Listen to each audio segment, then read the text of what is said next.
Okay. Cool. Okay. Hey. You're watching the video. This is Sporty King. And you know what I say? I say goodness. Goodness, because I don't know whether you're watching morning, afternoon, or evening. But isn't it great to have good in front of your salutation?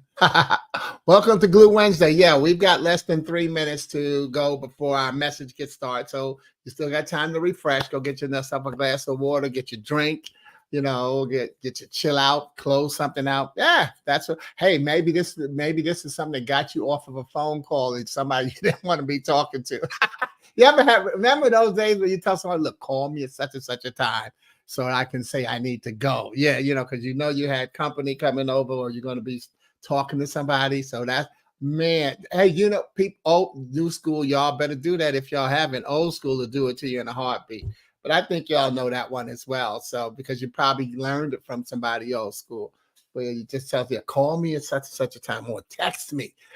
Hey, you know what I've done? I got to tell you, I actually have been on the phone, and we got less than 2 minutes for today's message, where because of the iPhone, or any cell phone where you can dial a connect, I've dialed myself.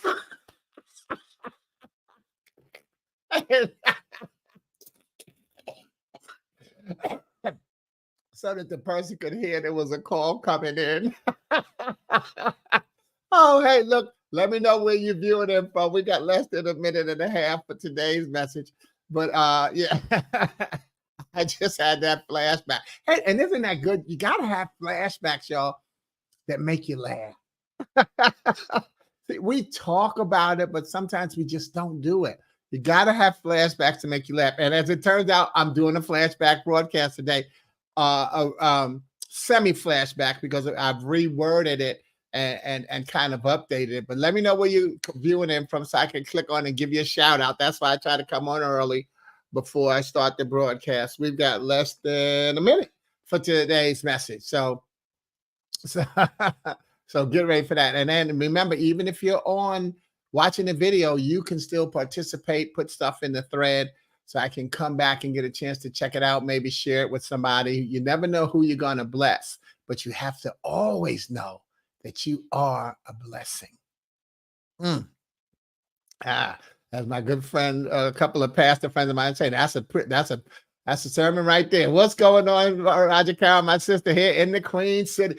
Oh, that's what I meant to say. And yeah, here I am without the fro. I decided to take the fro to the barbershop and leave it there. Yeah, Roger Carroll and I had talked about I was going to get brave enough to get twisted. Man, after I got thinking about it, I said, you know what? I do not have the patience to do the upkeep on the hairstyle. So I cut the fro off. And yes, I'm back to it. And I'm going to cut this off. So next week, you won't see this either. Yeah. But anyway, thank you, Roger. And I actually meant to text you to tell you that. Okay. But because you and Chris and Simone was so good at giving me the numbers to call. But anyway, let's get going. Okay. Welcome to Glue Wednesday. I call it Glue Wednesday because so often we hear people say that Wednesday is hump day. And that comes from kind of an old school rules type thing where we used to say you either work the week, Monday to Friday, or the weekends. But the truth is there's actually always been flex time. Not everybody works Monday to Friday. Okay. Some people work Friday to Wednesday. Okay. So Friday to Tuesday. So anyway, so that's why they had hump day as the middle of a weekday, but a work weekday. I say, well, Wednesday is the middle of a traditional 7-day week, regardless of when you work. So therefore, it's the day that keeps the week beginning and the week end together. Therefore, it's the glue. And you see, it puts me in one of my favorite poses, the prayerful pose. And that's why I decided to say, hey, we don't need to hump to get over. We need to find ways to keep it together. Therefore, Glue Wednesday is GLUE. God's love undoes everything. Not that it will tear things apart, but what has been torn apart, God's love will undo that tear and help you bring it back together. So those of you who are watching for the first time, because there's always someone watching for the first time, share it and let that message help you keep it together. But today, I'm going to refresh what I call my Glue series. I did the Glue series back in 2020. And what that was, where every week I tell people to give me a word that begins with one of the letters that I would be featuring the following week, and I would make them my co-authors and get them into the poem. And speaking of such, we had Roger Carroll. You already saw her. That she's been one of my co-authors before. And here's my brother coming in from New York, Vic. He's been one of my co-authors several times as well. So welcome to y'all. Welcome, welcome, welcome, and welcome, fam. But the glue series, where each of the next with this glue series, each of the next 4 messages will focus on one of the letters of the broadcast, G, L, U, or E. All right. And as we've done in the past, during each message, if you'd like to be one of my co-authors of the upcoming message, you can put a word beginning with that letter in the thread. Now, next week's spoiler alert, but don't put it in yet. You can just think about it and look at it. Let that family reconnect. Vic, we've missed you, man. We're glad you're back, and prayers still going out for your mother, man. I know that was one of the reasons you weren't with us a lot, and you got over that storm. See, God will always. There's God's love undoes everything. Vic was having a storm with his mother, and now she's better. At least she's out of the hospital. That's step 2 or step 3. Who knows what step it is when God is running the show? But welcome back, Vic. All right. But anyway, yeah, thanks. She's doing well. Anyway, yeah. So don't put words in the thread yet, because I don't want you to put them into the end. But you can be thinking about them, because next week's focus is going to be on the letter L. But right now, I'm focusing on the letter G. And these are the words that were given to me back in 2020 to focus on the letter G. And that's what I'm going to use today to get them into the broadcast. And that is the words grace, grounded, genuine, and great. You may hear those words, you may not, but they're in there. And that's how I created the message. And P.S., by the way, that's a little tip. I call it creating a word bank. If you want to use that to write poetry, to write a cover letter, to write an email, to write an essay, anything, a speech, you put words that go with the letter of your topic, maybe 2 or 3 words, and then you start thinking about what you want to write, and then you'll end up, those words will guide you into writing. That's how I do it, by the way. I've been doing that for years, but that's how I've also taught poetry and to teenagers and to college students, and it works. But meanwhile, today we'll be talking about God, G-O-D, God granting our destiny. And I'll be featuring one of my poems. It's a poem that's called You Woke Me Up Again. And it's from my book, I Found Out I'm Dying, a celebration of life. A book about the fact that physically we're all dying from the day we're born. Get over it. One day you won't be here. But the key is, it has another meaning. Notice how we get caught up in the headlines. I found out I'm dying. The book is not about dying at all. It's about that subtitle, a celebration of life. And sometimes that's what directs and misdirects and directs our lives, is that we get caught up in the headlines and we forget to read the subtitle, which is where the story really usually is. The headline is meant to just grab your attention and your eyes, and then you start writing the story instead of reading about it. And watch out right now, because that's going to be happening a lot as the political season starts to ramp up. Don't let the headlines get you caught. Make sure you get the information. As I got an email from my good friend Kai Al-Zabar today. It says, as they said at the DNC, do something. Okay, so but do your research. Don't just decide, yeah, this is what I'm doing. Get your research together and get yourself in position to make valid decisions. All right, moving right along. So anyway, if you like a copy of the poem, by the way, I'm going to drop that in the thread on Facebook and LinkedIn when the broadcast is over. And if you like a copy of the book, you can get that at my website, sportyking.com. And that comes with a personalized autograph, free with each purchase. Meanwhile, let's picking a place to start. Oh, wait a minute. Just one more hello while I get this, before I get there, because Bruce is from Chicago, but he's hanging out in Colorado Springs, posting pictures sitting in front of the fire pit and the beautiful landscape that God has created. See, that's all. Listen, that's something to wake up to, man. So that's why I like to go with the hellos and the shout outs. But let me get rolling here with this message. So anyway, it was hard picking a place to start with today's message, because there are so many good places to start from, since God is the starting point. God grants our destiny. Hard to pick a starting point.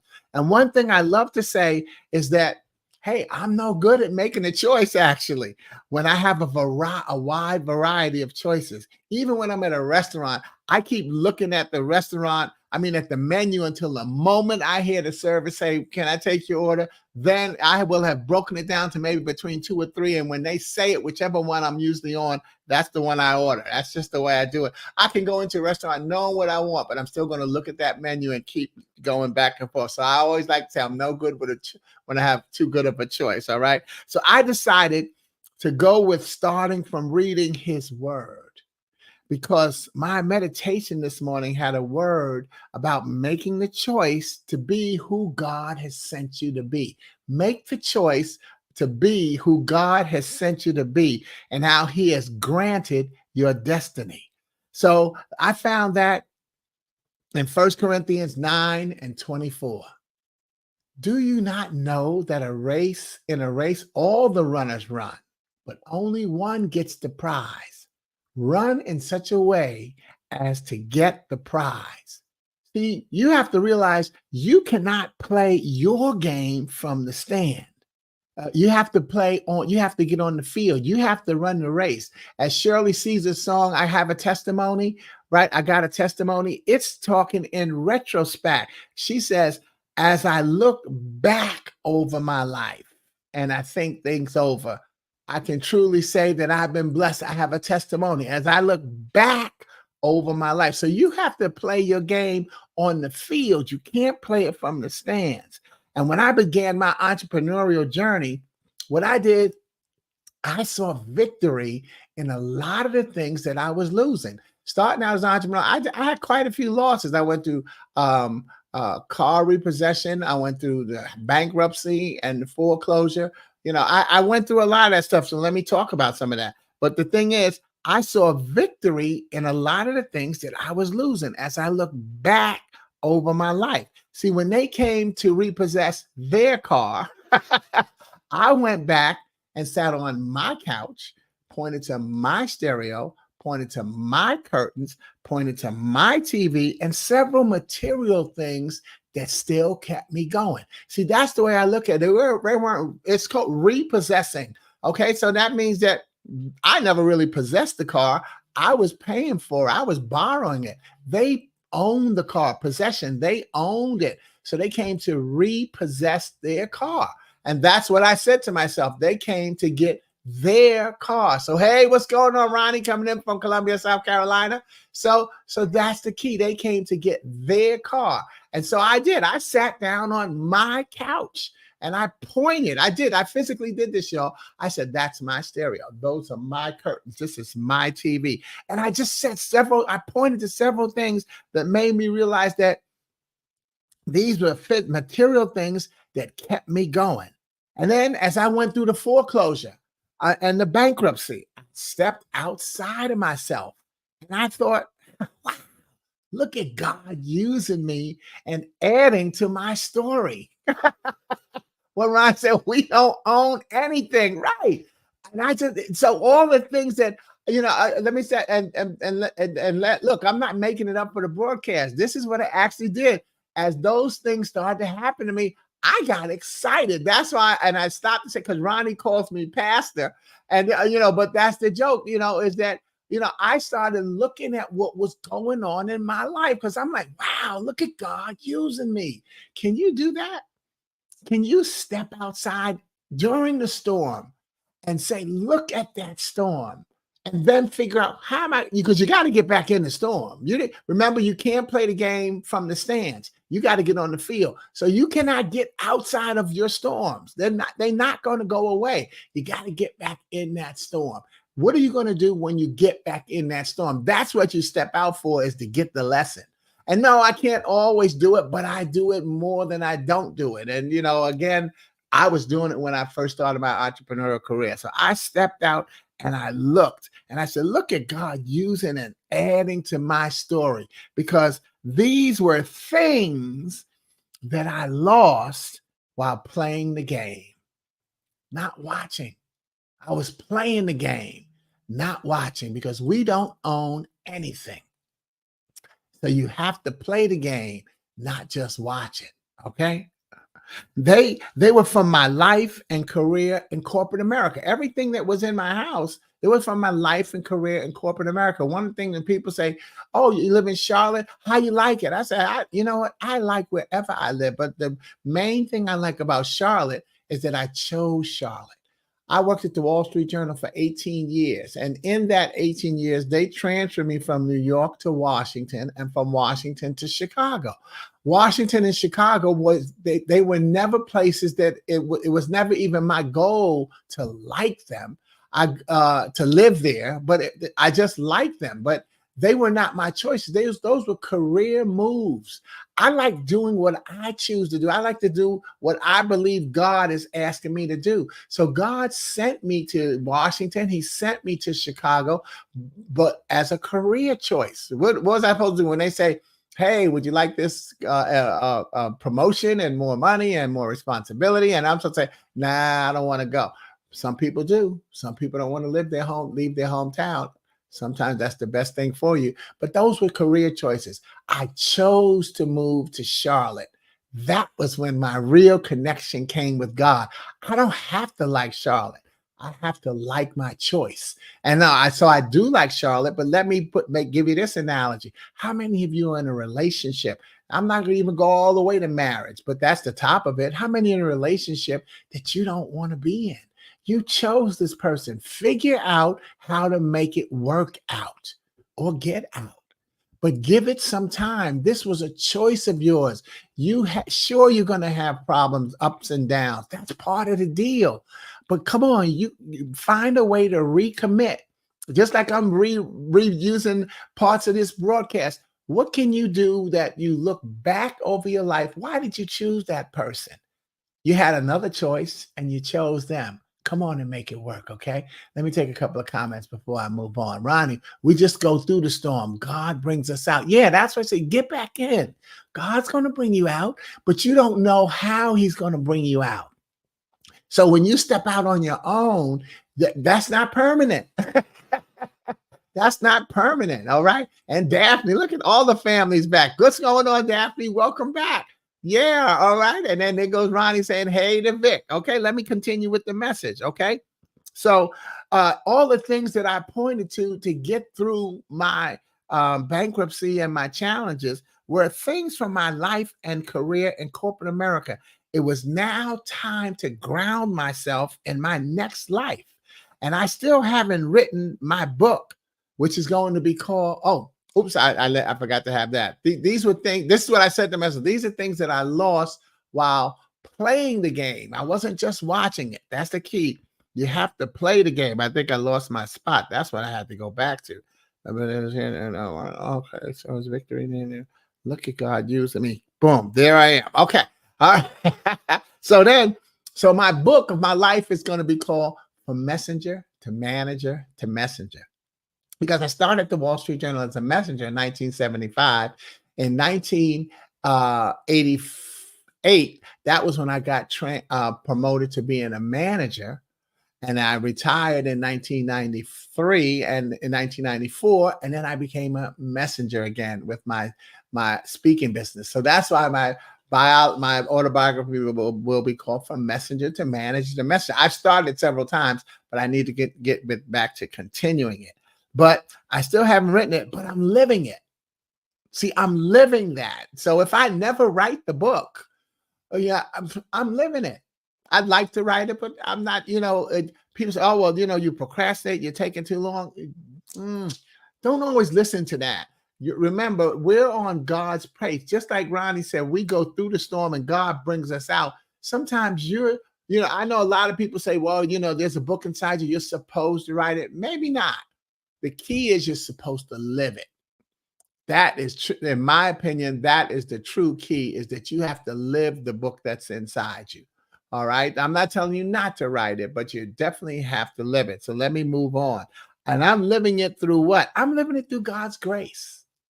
Grace. God rewards and creates empathy. I'm living it through God's grace. And right now there are a lot of E's. Remember, we're talking GLUE. So there's a lot of E's floating in the atmosphere right now that we need to erase. We need to erase entitlement, enslavement, and rage. And we need to find ways that to get into the atmosphere, we need to add to empathy, um, embracing, essential, experience, encourage, empower, emancipate. Notice how I want to make sure that I get more words that are positive than there are negatives, because we have to make sure that we, number one, I like to list the negative before the positive, because I like the last thing that came out of my mouth to be positive. But I also want to make sure that I outnumber the negative. See, that's also why I want to list the negative first, because I want to spend time on the positive. I want to outlist the negative. We have to let the positive outshine the negative, and that has to be another commitment. So I also go back to grace, and this time I'm going to place and I'm going to change that final E to entrepreneurs, because I know that God has rewarded and created me to where I can see what He is in the G in race. That's in the grace. What I can see what God is in the G in race, just as He is in glue. GLUE, God's love undoes everything. But as an empathetic entrepreneur, I'm in place to help people see that we are God's race, aka we're the human race. See, so you can't stay in the play in the stands. You got to get in the race, and that's God's race, and that's God's grace. And I have to be genuine. I have to be genuine when I say and when I live that race, because a lot of people say it. They say that they're genuine and that they're grace to disarm you and lure you into sitting in the stands of your life, wanting for someone else to win or lose for you. And then you accept it. It's kind of like when they have the game shows where they pull a name and they say who you're playing for. See, that's what you don't want to have. You don't want somebody else playing for you. Who are you and who are you playing for? You should be playing for yourself.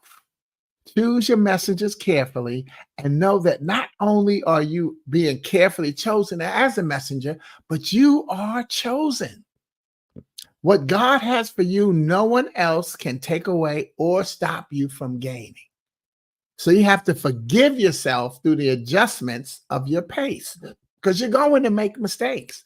Oh, I'm going too fast. Oh, I'm going too slow. No, forgive yourself. Just like I talked about writing the book. I'm not beating myself up because I haven't written it yet. I don't think that I'm going too slow. When it's time, it will happen. And that's the way I live, and I'm okay. I forgive myself for the adjustments that I make. And I encourage you to forgive yourself as well. In my 2020, I was in a speech contest in Toastmasters in 2020, and the title of my speech was The Greatest. Now, I'll tell you, there's a little inside scoop on that. One of the reasons I named it that is because what happens in Toastmasters contest, they say the speaker's name, the name of the speech, and then the speaker's name. So one of the things I intentionally did was I named the speech The Greatest so that I can hear them say, Sporty King, the greatest, Sporty King.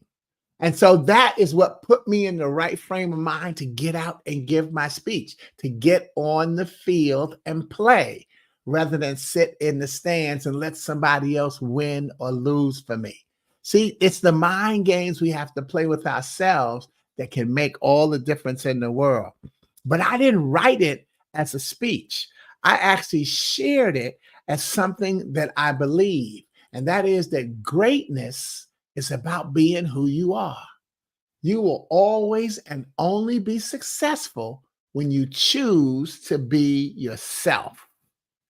So I'm going to close with this poem from my first book that I mentioned, I Found Out I'm Dying. And as I've said, it's not about dying. It's about living, as the poem shows. And this poem is called You Woke Me Up Again. You know what kind of day I had yesterday. You know what I did, and you know what I didn't do. You gave me suggestions, opened doors, reminded me, made me question myself while giving me hope. And you even changed my mind. Quoted you, thought about it, thanked you. I even damned you. You woke me up anyway and granted me the illusion that I might continue to flourish among your creation. You woke me up again this morning. You see, the poem ends with the prayer that I say every morning before getting out of bed. Thank you for waking me up again this morning and allowing me the vision that I might flourish among your creation. I say that every morning because I'm thankful to God for waking me up. And I believe that I'm not here just to survive, but to flourish, get out the stands and play the game. Okay. So, but here, okay, wait, I lost myself. Oh, okay. Make me and allow me the vision that I might flourish. But here's a literary lesson for you. In the poem, I replace vision, allowing me the vision that I might flourish among your creation. I replace vision with the word illusion. Illusion. And it's important to point out that the spelling is with an A, not an I. It's an illusion. So here's the literary lesson. An illusion is something that deceives the mind or senses by creating a false impression of reality. Illusions are often, though not always, related to visual perception, as in an optical illusion. Meanwhile, an illusion is a reference, direct or implied, to something or someone. And likewise, a vision is something that you imagine, a picture that you see in your mind, something that you see or dream, especially as part of a religious or supernatural experience. So again, hear that prayer. Thank you for allowing me the vision that I might flourish among your creation. Thank you for allowing me the illusion that I might flourish among your existence. And the illusion reminds you to choose. See, the illusion reminds you to choose your messages carefully on your own. Ronnie, this is what I was saying about going outside the storm without God. You choose your messages on your own. The illusion reminds you that you have to be clear in asking God for what He wants, for what He knows He wants to give you. He really does want you to flourish. God will, what Ryan said, God will bring you through the storm. He really does want you to flourish. He really does want you to know that God's love undoes everything, and that God, G-O-D, grants our destiny. What else would He want for His children? That's my message today. God grants our destiny. What else would He want for His children? And I want to tell you that this Friday, on my gift broadcast, the title is going to be "How's Your Gift?" And we'll look at how God has answered you with what He wants you to do as one of His children. Note that Friday's message, by the way, will be pre-recorded because I'm going to be on the road this weekend. And I'll certainly end my message that reminding you on Friday, I'm going to remind you to be proud of this 9/11 weekend. I call it 9/11 weekend because 9/11 is next Wednesday. It's in the middle of the week. So I'm making this weekend 9/11 weekend. And this is what I post on my page. Remember 9/11 so that you can be proud, not angry. And I say that as we look at the political season. Let's not get angry. Let's be proud. Let's not get caught up in the BS and the dissension that can happen. Let's find ways. Let's look for the message of togetherness, which is what I believe Vice President Harris is offering, a message about togetherness. And if she can keep that up the way it should be, she's got my vote already, but I see no other option and no reason to change it. But that's what you want to be looking for. What is important to you? What message do you want to hear? See, I'm not going to be mad at you, and and I don't expect you to be mad at me. Stay away from the anger. Find ways to be proud. It's not make America great again. It's let's keep America proud. And now I'm going off script, but it's important. Remember, I said I want to live my life and what I believe in. I don't mind living my life and saying this is what I stand for. This is how I play the game. I don't sit in the stands. I get out and vote. I've done it every year since I've been able to vote. I've never missed an election, major or primary. And now I work the elections on poll day. I work the polls on election days, primary or major. So what are you doing? What are you doing to play the game? So remember 9/11 so that you can be proud. All right. Meanwhile, have Oh, okay. And meanwhile, remember, next week I'm going to be featuring the letter L in Glue on my Glue Wednesday. And so if you want to be one of my co-authors, put a word in the thread, excuse me, that begins with the letter L. Doesn't have to have any kind of necessarily relation to the title because you don't know what the title is going to be, but the feature letter is going to be L. So any kind of word, you can put the word little, you can put light, you can put left, whatever you want to put, but put the words in the thread that begin with the L. And then that's so that we remind ourselves that we don't have to hump. We have to find ways to keep it together. And that's what Glue Wednesday is all about. God's love undoes everything. Let's find ways to keep it together. And thank you for helping me keep it together this week on Glue Wednesday. So, okay, let me go back a little something. See some comments there because Daphne said, I like that. You need to live your book. Thank you. Yeah, yeah, you need to live your book. Come on, everybody's not a writer. Everybody says, oh, there's a book in everybody. Yeah, there is. So what if we all wrote our book? Man, that's too many damn books, y'all. Live your book. Live your book.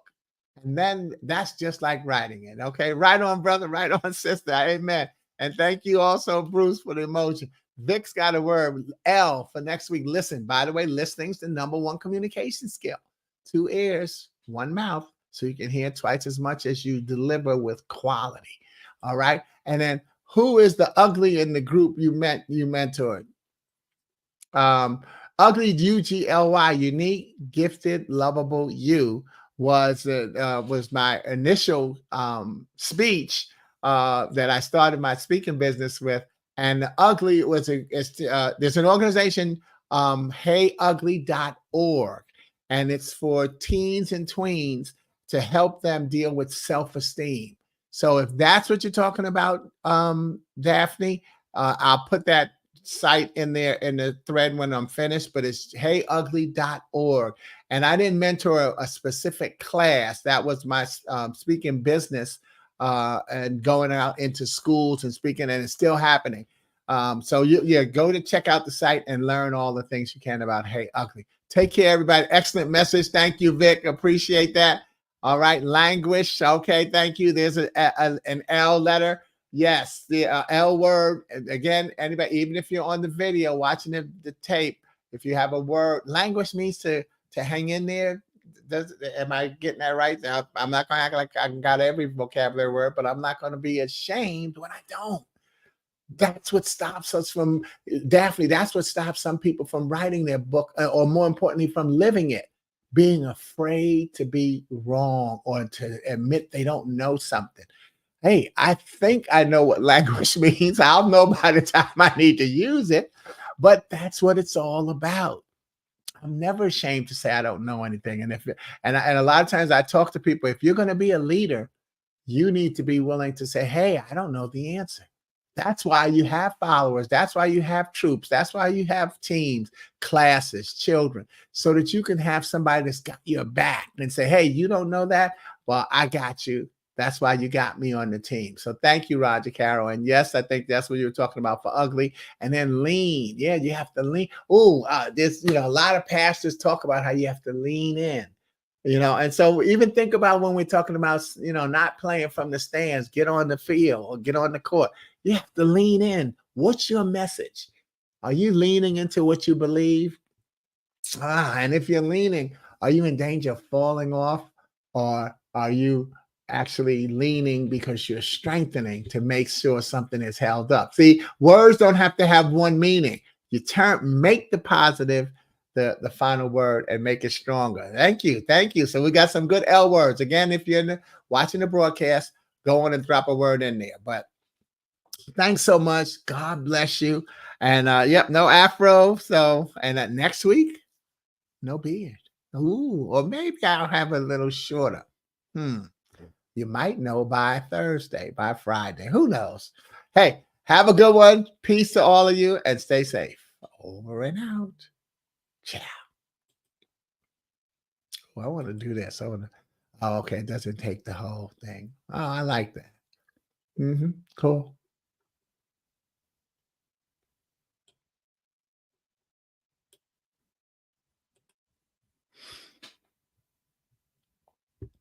That's a good message to end with. Blessings, everyone. Because you got them. You just have to recognize them. Peace.